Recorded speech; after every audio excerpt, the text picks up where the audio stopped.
এটা একটা ইম্পর্টেন্ট কথা বলছেন। সেই অর্থে আমি প্রথম প্রস্তাব রাখতে চাই, আপনার দুইটা বিষয় আপনার একটু মাথায় রাখতে হবে। সেটা হচ্ছে যে এমপি সাহেবের অ্যাডভাইজার কারা থাকছে সেটা নির্ধারণ করা ওনার সাথে বলা।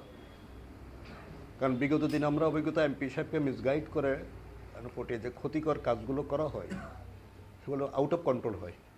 এই কারণে এমপি সাহেবের প্রথমত ওনার কাছে প্রস্তাব রাখা যে আমাদের আপনার অ্যাডভাইজার বডি কারা থাকবে পটিয়ার ক্ষেত্রে পটিয়ার মানুষ।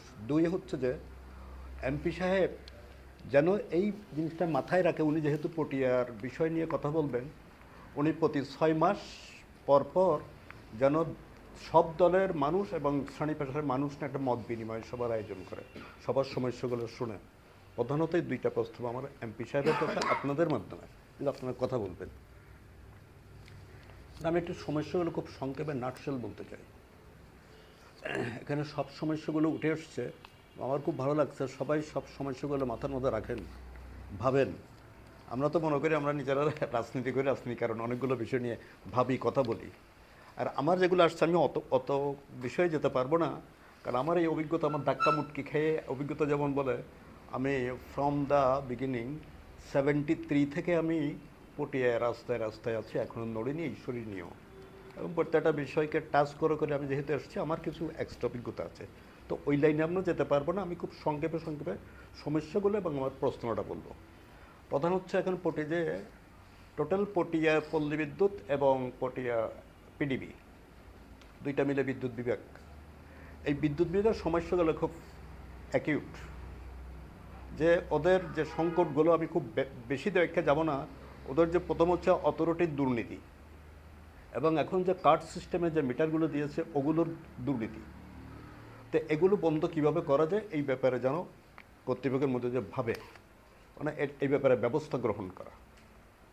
হচ্ছে কৃষি ব্যাপারে এখানে বলেছে, আমি যেহেতু আমি কৃষি নিয়ে, আমি কৃষক কল্যাণ সেন্টার মেম্বার, আমি এটার মুভমেন্ট আছি দীর্ঘ 30-40 বছর ধরে মুভমেন্ট আছি, তো ওই ব্যাখ্যা যাব না। কৃষি বিভাগের সমস্যা এখানে ও খুব ভালো করে বলছে। যেমন কোল্ড স্টোরেজ, আমরা দীর্ঘদিন আন্দোলন করছি, প্রধানত নির্দিষ্ট কিছু এলাকা নির্ধারণ করে কোল্ড স্টোরেজ করা। প্রধানত এটা হচ্ছে যে যে সমস্ত এলাকায় সবজি চাষ হয় প্রথমে ওই এলাকাগুলো নির্ধারণ করে প্রতি ইউনিয়নে 2টা করে কোল্ড স্টোরেজ করা। দুই হচ্ছে যে কৃষকদের ক্ষেত্রে যে সমস্যাগুলো তুলে আনা হয়েছে, কিন্তু এখানে মূল বিষয় হচ্ছে যে আমাদের কৃষকরা যারা সবজি চাষ করে, কপি, সিম, বেগুন বা ভ্যারাইটিস চাষগুলো করে, ওরা বীজগুলো কিনে বিভিন্ন একচেটিয়া কোম্পানি, মনসেন্টো কোম্পানি বা অন্যান্য কোম্পানির কাছ থেকে বীজগুলো চাষ করতে গিয়ে দেখা যায় টোটাল খ্যাতি মরে গেছে, সেটা লোন করে খ্যাত করছে। তাহলে এটা দায়িত্ব নেবে কে? তাহলে ধানের ক্ষেত্রে হয়, সবজির ক্ষেত্রে হয়, সব ক্ষেত্রে কৃষকরা এই ক্ষেত্রে যখন এখানে যখন ওই চাষগুলো হয় না, বীজগুলো হয় না, গাছ মরে যায়, তখন কিছু বলারও থাকে না। এই ক্ষেত্রে আমার প্রস্তাব হচ্ছে যে আমাদের কৃষকদের জন্য এটা ধান, বীজ সব কিছু আমরা আমাদের বিএডিজিকে উজ্জীবিত করে তাদের মাধ্যমে বীজগুলো কৃষকদের সরবরাহ করা হয়। কারণ ওটা গভর্নমেন্ট অথরিটি, একদিকে বিএডিজি উজ্জীবিত হলো, আর গভর্নমেন্ট একটা অথেন্টিক কর্তৃপক্ষের মাধ্যমে বীজ, সার, ঔষধ যা হয় তাদের মাধ্যমে দিতে হবে। এটা হচ্ছে আমার ব্যক্তিগত ধারণা। কৃষিক্ষেত্রে আরও কিছু আছে, আমি ওদিকে যাচ্ছি না, কিছু বলছি, আমি খুব বেশি এতে যাচ্ছি না। কৃষির ক্ষেত্রে কৃষির সাথে যুক্ত করে একটা বলতে চাই, আমি অনেক দিন থেকে এটা বলে আসছি, আমি 91 থেকে বলছি এটা। আমাদের পাহাড়ি এলাকায়, আমি তখন হিসাব করছিলাম, এখন আরও বেড়ে গেছে দেখা যাচ্ছে, 26,000 একর এখানে অনাবেদি সরকারি খাস জমি রয়েছে। বলখালির এদিকে, চন্দনা সেদিকে নিয়ে শুধু পটিয়ার আন্ডারে পড়েছে। আমরা বলেছিলাম ওই সমস্ত এলাকাগুলোকে প্লট ভাগ করে 5 একর 10 একর প্লট ভাগ করে বিভিন্ন মানুষদেরকে লিজ দেওয়া হোক, সরকারিভাবে কৃষি বিভাগ থেকে লোন দেওয়া হোক। ওই মানুষরা ওখানে কোন এরিয়া 100 একর ভাগ করা হলো, এই এরিয়ার মধ্যে পেয়ারা ছাড়া আর কিছু করা যাবে না। যারা লিজ নেবে ওই এলাকা পেয়ারা করতে হবে, এবং পেয়ারা, লেবু, আনারস, মানে অন্যান্য যেগুলো আছে, লিচু, হ্যাঁ, আদা, যাবুক না, এরিয়া ভাগ করে দিতে হবে। 26,000 একর, 100 একরের মধ্যে পেয়ারা, 100 একরের মধ্যে লেবু, যারা নেবে ওই এলাকা ওটা করবে। তাহলে ওরা ওগুলো বিক্রি করবে কোথায়? এর পাশাপাশি এটা পর্যটন, মানে আমি যুক্ত করে বলছি, একদিকে পর্যটন এলাকা হবে, আরেকদিকে বেকার সমস্যার সমাধান হবে, কৃষিভিত্তিক অ্যাগ্রো ইন্ডাস্ট্রি করবে। পাহাড়ের পাশে অ্যাগ্রো ইন্ডাস্ট্রি করে ওই কৃষিদ্রব্যগুলো লিচু, আনারস, পেয়ারা, লেবু এগুলো প্রসেস করে ওগুলো যেন আমরা আবার সাপ্লাই দিতে পারি বিদেশে, সেইভাবে অ্যাগ্রো ইন্ডাস্ট্রি করা হবে। একদিকে পর্যটন কেন্দ্র হবে, আরেকদিকে বেকার সমস্যার সমাধান হবে। এখন এই মুহূর্তে এমপি সাহেব এটা প্রস্তাব রেখে সংসদে এই কাজটা আমরা অনেকদিন বলে আসছি, এই কাজে কেউ হাত দেয় না। একদিকে কৃষকরা সুবিধাটা পেলো, আরেকদিকে বেকার সমস্যার সমাধান হলো। আমি ওই লাইনে আর বেশি যাচ্ছি না। আর কিশোর গ্যাংয়ে যে কথাটা বলা হয়েছে আমি বলি, আমি এগুলো ফেস করে আসছি। এই কারণে বললাম যে এমপি সাহেব রেগুলার একটা মত বিনিময় সভা করবেন কিনা। আমি যদি বলি, ওখারা আল্লাহ এলাকা থেকে মুসলমান এলাকার মধ্যেও একটা বিশাল গ্যাং আছে, 30 থেকে 35 জনের। ওদের একটা বড় ভাই আছে।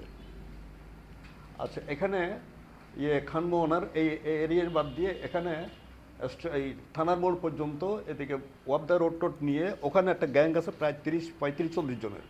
ওদের একটা বড় ভাই আছে। আমি জানাশোনা ওদের নাম জানলে আমি বলবো কী করে? আমার সাথে ওদের সাথে তো শত্রুতা নেই। ওই বড় ভাইরা চালায় ওদেরকে। তাহলে ওরা কি করে? ওদেরকে দিয়ে মাদক বিক্রি করায়, বাজে কাজ করায় এবং বিভিন্ন জায়গায় চাঁদাবাজি থেকে আরম্ভ করে সব কাজগুলো করায়। এই বড় ভাইদেরকে একমাত্র নিয়ন্ত্রণ করতে পারবেন এমপি, কেউ পারবে না। উনি যদি চায় তাহলে এই বড় ভাইদেরকে কন্ট্রোল করলে টোটাল গ্যাং সহ বন্ধ হয়ে যাবে, মাদক বন্ধ হয়ে যাবে। দুই হচ্ছে যে থানাকে চাপ দিয়ে যেটা করতে হবে, আমরা বিশেষ করে জানি টোটাল এখন অস্ত্র, ইয়াবাও চলে যাচ্ছে ওখানে এবং মদ, তিনটা জিনিসের ঘাঁটি হচ্ছে আমাদের গুচ্ছগ্রাম। গুচ্ছগ্রামটাকে যারা এরিয়া বলা হয়েছে, গুচ্ছ 3 রুটে এটা পাস হয়। কিছু নির্ধারিত ট্যাক্সি আছে, ওখানে বস্তার মধ্যে পলিথিন করে অথবা ড্রাম করে এক এক ট্যাক্সিতে ওখানে যখন নিয়ে যায় ধরতে বলবো, এই হদিন বারাল নির্দি, মানে গরুর ভাড়াল নিচ্ছে। এইভাবে এগুলো সাপ্লাই হয়। ওগুলো এমপি সাহেব চাইলে থানাকে বললে ওদের শর্ট টাইমে আমরা নির্দিষ্ট নাম বলতে পারবো, বলবো না, কিন্তু ওখানে বিশেষ করে জড়িত আছে কারা? কেলিশর হাইগ্যর সুনির্দিষ্ট কিছু মেম্বার এবং চৌকিদার দফাদার সাথে জড়িত আছে। তাহলে এই তথ্যগুলো থানা ওখান থেকে কালেকশন করতে পারে। চাইলে এমপি সাহেব যদি চান তাহলে থানা দিয়ে চাপ দিলে এটা বন্ধ হয়ে যাবে।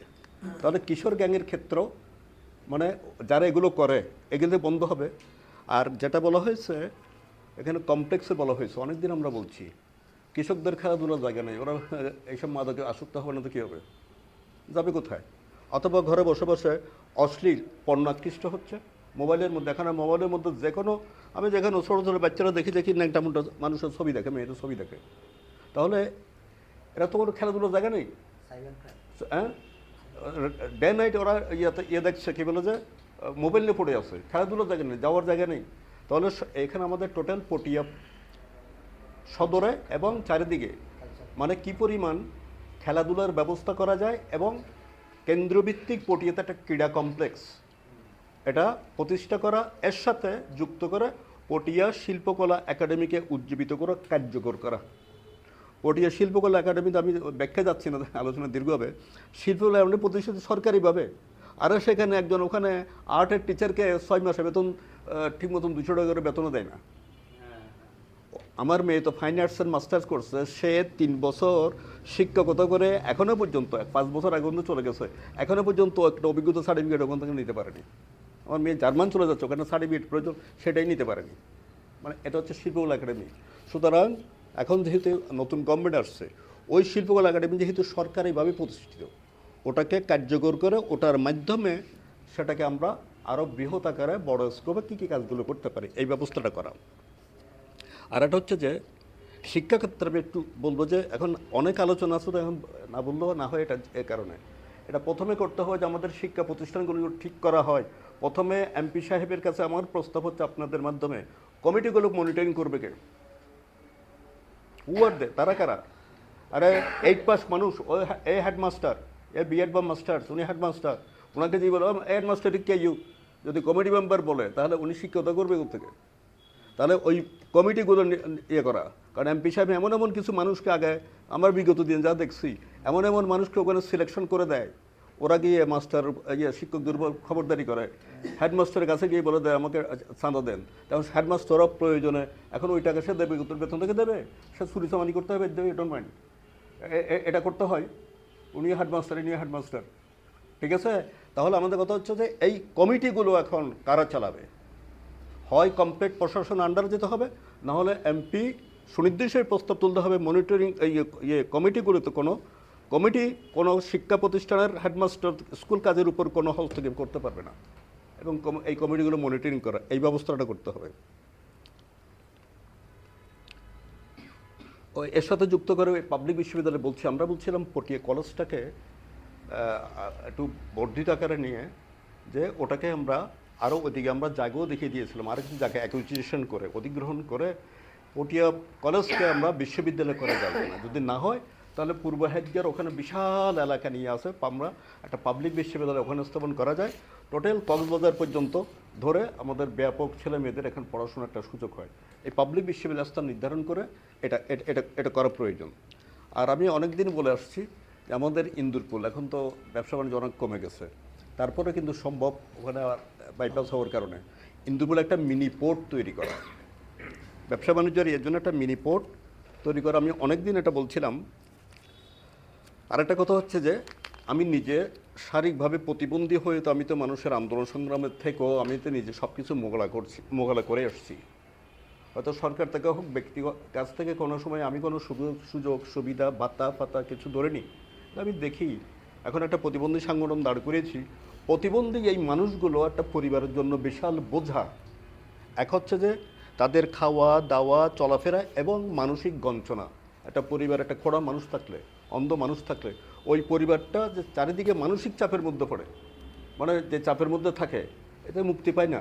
কিন্তু আমরা বলছিলাম যে প্রতিবন্ধী মানুষদের জন্য সুনির্দিষ্টভাবে পুনর্বাসন এবং তার আগে একটা ট্রেনিং সেন্টার করা, প্রতিবন্ধী পুনর্বাসন করার জন্য ট্রেনিং সেন্টার করা, যেন আমরা নিজেরা এখন চেষ্টা করছি, কিন্তু একটা ট্রেনিং দিয়ে তারা কাজ করতে পারে, এই কাজটা করা। এক, দুই হচ্ছে সরকারিভাবে আছে, এই ঘোষণা আছে সমস্ত সরকারি ভবনগুলিতে র্যাম্প সিস্টেমে ওঠার জন্য। আমি এখন নতুন ইউএন অফিস যখন হয় তখন ইউএনও সাহেবকে বলছিলাম, নাসির সাহেব কে ছিলাম না, বলছিলাম যে এখানে কি র্যাম্পিং করা হচ্ছে? আমি তো খোড়া মানুষ, আমি তো প্রায় সময় আসি যাই, তো আমার এই হুইল চেয়ার আপনার এখানে উঠবো কী করে? আমাকে আর দুজন তুলতে না পারলে যাবো না। আমি আজকে এখানেও না, এক অসুখ, দুই হচ্ছে আমার শারীরিক কারণ, আমার মেয়েরা চলে গেছে ঢাকায়, আমাকে নামানোর কেউ নেই, আমি নামতে পারছি না। তো তাহলে এই যে সরকারি যত ভবনগুলি অফিসগুলো আছে, ইউএন অফিস, অ্যাসিলেন্ডার অফিস, উপজেলা চেয়ারম্যানের অফিস, যত অফিস আছে সব দোতলা, এখন আমি উঠতে পারি না, যেতে পারি না, প্রয়োজন থাকলে যেতে পারি না। না, ইউএন অফিসে তো একটা সিদ্ধান্ত ছিল, করেনি তো, মানে ওই র্যাম্প সিস্টেম করা এবং প্রতিবন্ধীর জন্য একটা ব্যবস্থা করা। এক, আমি শেষ করব হাসপাতালের নিয়ে। পটিয়াতে এই হাসপাতাল আমি একটু করে জানতাম, এমপি সাহেবের কানে গেছে, উনি কিছু কথাবার্তা বলেছেন এই ব্যাপারে। পটিয়া হাসপাতালকে উজ্জীবিত করতে হলে এবং পুনরুজ্জীবন করতে হলে, সক্রিয় করতে হলে বেসরকারি কিছু হাসপাতাল হস্তক্ষেপ করতে হবে। বাস্তবে প্রাইভেট যে হাসপাতালগুলো, তাদের ওখানে কিছু প্রতিনিধি থাকে, বসে থাকে, ওখানে গেলে দেখে আইয়ু বলে তোমার রকিন, আর ওখানকার ডাক্তার যারা আছে তারাও আস্তে করে জগুই, ওটা জেনারেল জগুই, নিউরো জগুই, সেব্রনো জগুই বলে পাঠিয়ে দেয়।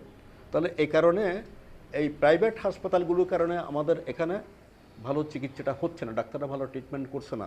এই ব্যাপারে তদারকির ব্যবস্থা করা এবং আমাদের এই পটিয়া হাসপাতালটাকে 150 সিটের হাসপাতাল করা, কার্যকরভাবে হাসপাতাল পরিচালনা করা, এবং এর পাশাপাশি একটা মহিলাদের জন্য আলাদা হাসপাতাল, ম্যাটারনিটি সেন্টার করা।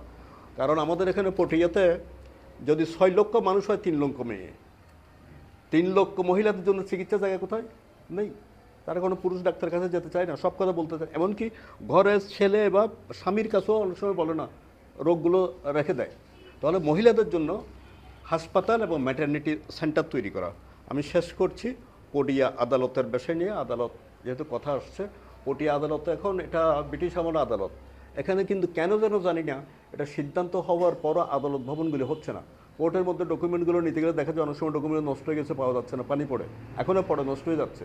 তারা খুব অল্প সময়ের মধ্যে হাসপাতাল যদি সিদ্ধান্ত থেকে থাকে, বরাদ্দ থাকে, এই বরাদ্দ এক্সিকিউট করে হাসপাতাল ভবনটা নির্মাণ করা, হাসপাতাল বলছি আদালত ভবনকে করা, কার্যকর করা, এবং ওখানে 7 জন বিচারক, জাজ, 7 জন বিচারকের কোর্ট আছে, রেগুলার থাকে 1 জন অথবা 2 জন। পটিয়া কোর্ট যায় চন্দনেশ কোর্টে আছে, পটিয়া কোর্টে 7 জজ থাকে না।